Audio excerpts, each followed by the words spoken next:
Hello students, and today we will start going over lessons 106, 107, 108, and 109.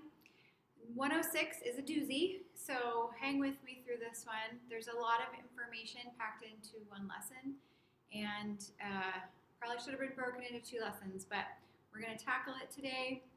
Before we get started though, if you haven't sent me your quiz 9, please make sure to do that so I can grade it for you. And hopefully your parents are still correcting your homework. And if you have any questions, please make sure to contact me, and we can go over them on Zoom with the group or individually. Just so you guys know, I'm a little behind today because I have been sick all weekend. I had a fever and flu-ish symptoms, but I am better today, and my fever never got over 101. So that being said, if you only see this lesson 106 posted before class time, don't worry, I'll get to the rest of them. I just am a little behind because of being out of commission. All right, so lesson 106 is titled Roots of Negative Numbers, Negative Exponents, and Zero Exponents. So 3 big concepts in one lesson.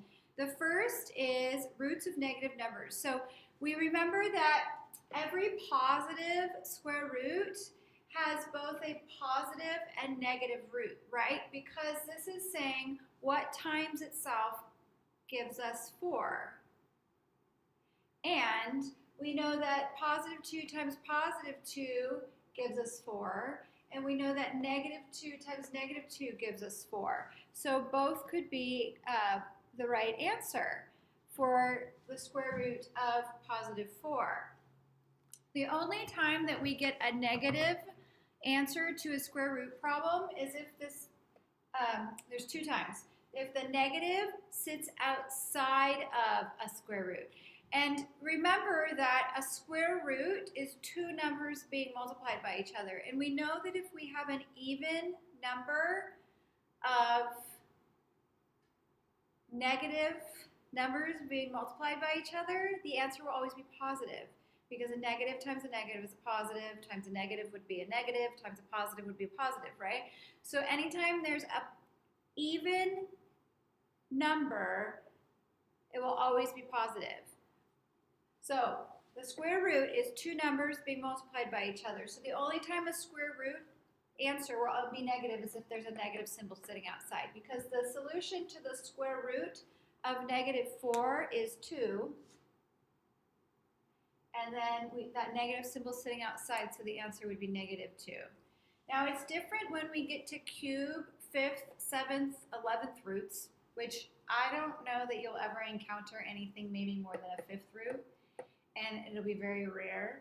But we know that a 3rd root is an odd number, which means that if there's a negative 64 in here, what number times itself 3 times gives us 64? And that's 4, right? 4 times 4 is 16 times 4 is 64. So is it true that we could say negative 4 times negative 4 times negative 4 is equal to negative 64? Well, let's test it, okay? Negative 4 times negative 4, and negative times a negative gives us a positive, and 4 times 4 is 16. So we get 16, and then we have negative 4. Well, we have a positive times a negative. A positive times a negative is a negative. 16 times 4 is 64. So our answer to the 3rd root of negative 64 would be negative 4. Now, this next one says the 5th root of negative 32. Now again, this is an odd number, so we know that the number that we're multiplying will be odd. And I'll just tell you it's 2, okay? So we get 5 2's. Negative 2, negative 2, negative 2, negative 2, and you guessed it, negative 2. Negative 2 times negative 2, negative times a negative is a positive. 2 times 2 is 4. So we get that. I'm going to bring this negative 2 down. 4 times 2 is 8. Positive times negative is negative, so I get negative 8. Negative 8 times negative 2. Negative times a negative gives us a positive 16. 16 times negative 2, positive times a negative gives us a negative again. 16 times 2 is 32. So the fifth root of negative 32 is negative 2. Hopefully that made a bit of sense. I know this is a big concept. If it doesn't make sense the first time, rewatch this part of the video and then move on to the rest of it, please. Now the next thing we're going to be talking about is negative exponents. And remember, an exponent is a little tiny number attached to a base, okay? So we have the base and the exponent, like 2 squared. The exponent would be the, let's try 3 squared. The exponent would be the little 2 that sits up there, right? But this is specifically going over with powers of 10 right now, okay? So we get 1.5 times 10 to the negative 3. Now, when we multiply by positive numbers, things get bigger, right? When we multiply by negative numbers, guess what's going to happen? Numbers are going to get smaller, okay? And we've talked about powers of 10 quite a bit. It's a concept that if you can get the hang of, it's going to make your life a lot easier just about in every area of mathematics. So with the power of 10, when we have a base 10 and an exponent that's either positive or negative, we simply move the decimal point 1 place for every 0 or for the number that's the exponent, okay? So we will be moving our decimal place 3 places in the negative direction or in the direction that will make the number smaller, okay? So the answer to this would be 1.5, and then we go 1, 2, 3 swoops, okay? And that's where our decimal place is going to land. Now these swoops count for place values. Anytime we have an empty place value or an empty swoop, we just fill in a 0. Okay? So the answer to this would be 0.0015 or 15 10,000ths. Okay? But there's another concept that they want you to understand here. You are welcome to solve these this way, but what they want you to see is that by multiplying by a negative 10 cubed, you're really dividing by 1 over 1,000. You're like, wait, what did she just say? Okay, so do you see how we moved the decimal place 3 times? So by making this number smaller, it's like we're dividing, okay? But negative 10 to the negative third power is actually equal to 1,000th, okay? Because we're dividing by 3 place values. And there we have our 3 zeros. One of the things you're going to learn in algebra is that you cannot have negative exponents. Negative exponents become reciprocals, okay? So 10 to the negative 3 becomes 1 over 10 to the 3 to the third power, or cubed, which becomes 1 over 1,000. Okay, so let's review. Negative means the number is going to get smaller by 3 place values, because anytime we have a base 10 with an exponent, we just move 1 place value for every number represented in our exponent. So we can move 3 place values and then fill in zeros where we don't have them to get the right answer, or we can multiply by the reciprocal because we can't have negative exponents. So let's test that and see if we get the same answer. Okay, let's do 1.5 times 1,000th. And remember, I got this 1,000 from making this 1 over 10 to the third. When you reciprocate it, when you make it a reciprocal, the negative symbol goes away, okay? And 10 to the third, if we expand that out, 10 times 10 times 10 is just 1,000. So we have 1.5 times 1,000th. We would have 1.5 over 1,000. And when we divide by 1,000, we move the decimal place 1 place or place value for every 0. So we'd get 0.0015. Now again, this is a big concept. I believe we're going to do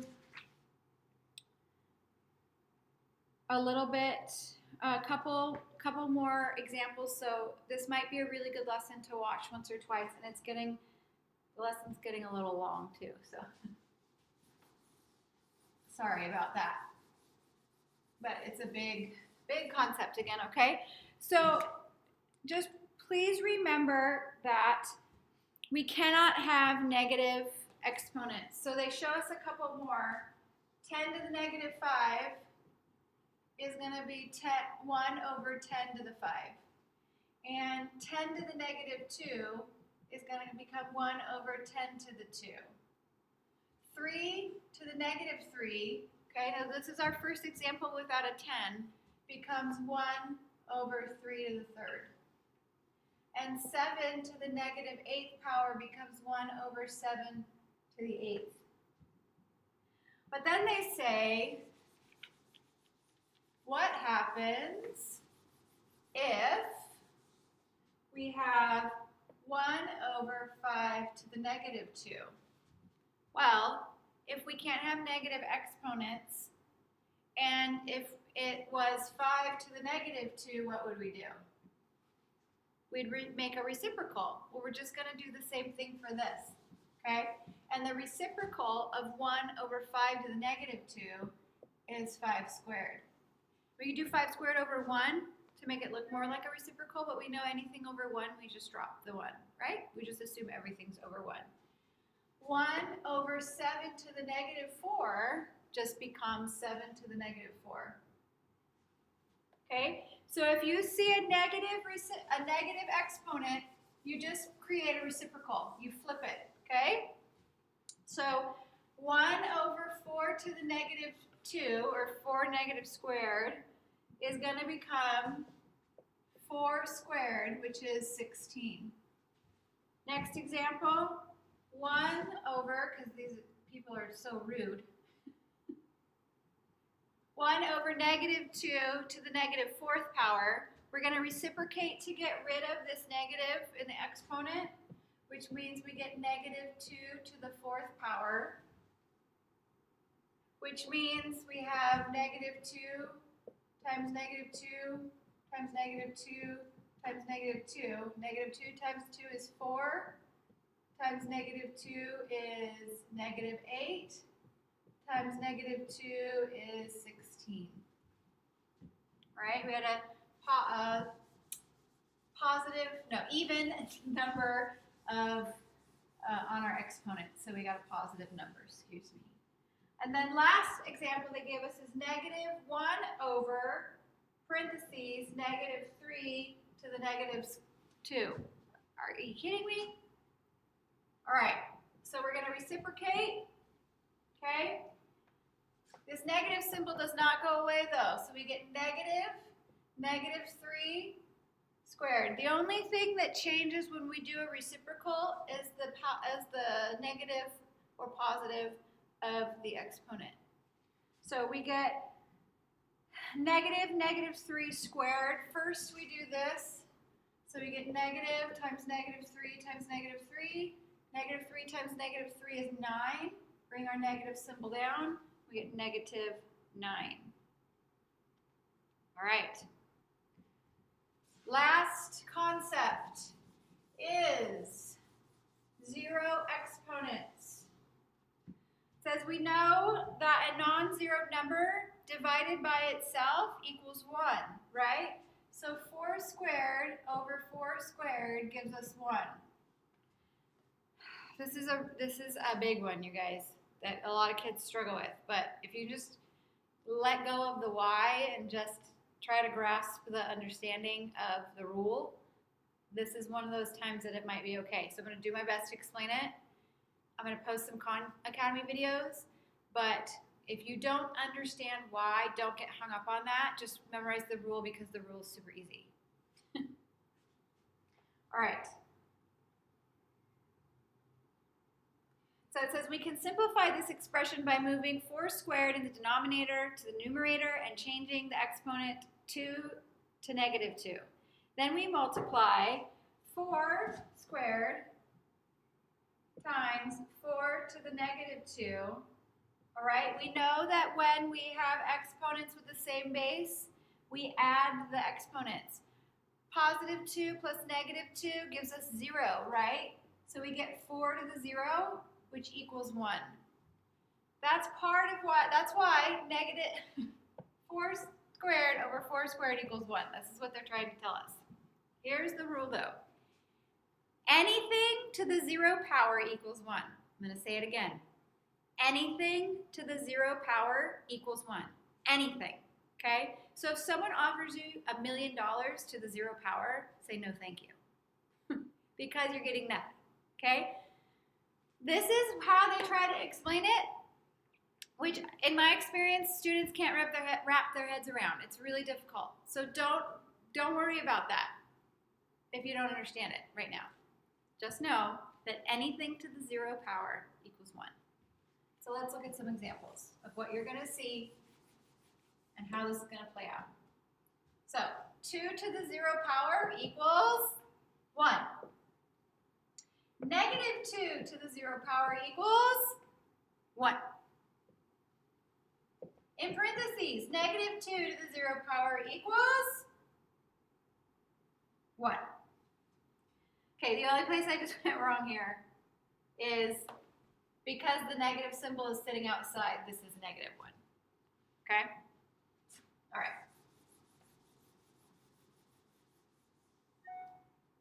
So if you have x squared, y to the 5th, x to the negative 2, and x squared, y to the 5th, y to the negative 2, and x to the negative 2.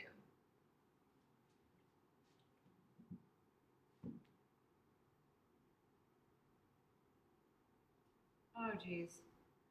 All right, so this is a little advanced, but we know that we have to combine like terms. So our x's and then our y's. So let's do our x's first. So we have x squared plus negative 2, y to the 5th plus negative 2. If we simplify, we get x plus 2 minus 2 gives us x to the 0, and y, 5 plus negative 2 gives us y to the 3rd. Now, you know that x to the 0 is 1, right? So this is what this would look like. But we don't need to include the 1. So the answer for this is y to the 3rd. Now, I feel like this was a huge jump that they don't give you a lot of explanation or a lot of examples for. So let me see what they're giving you in the homework. We're going to do practice letter F together right now because I want to walk through that with you guys. All right, so we get x to the 3rd, y squared, x to the negative 2, y to the negative 1. Okay, so they don't give you any that are 0. So this is F. Okay, so we're going to collect like terms, our x's together. So we get x to the 3rd plus minus 2, and then y squared plus minus 1, or negative 1. When we combine x, 3 plus negative 2 gives us x to the 1, or just x. And y squared plus negative 1 gives us y to the 1, which we can just write xy. All right, and then moving backwards, letter E says negative 14 to the 0 power. Now, the negative is sitting outside, which means that the 0 only applies to the 14. So anything to the 0 power becomes what? 1. So the answer to this is negative 1 because the 0 doesn't apply to the negative symbol. Okay? So the answer to this to E is negative 1. I have a feeling this is going to cause some confusion and some hitch in your math get-along during this COVID break.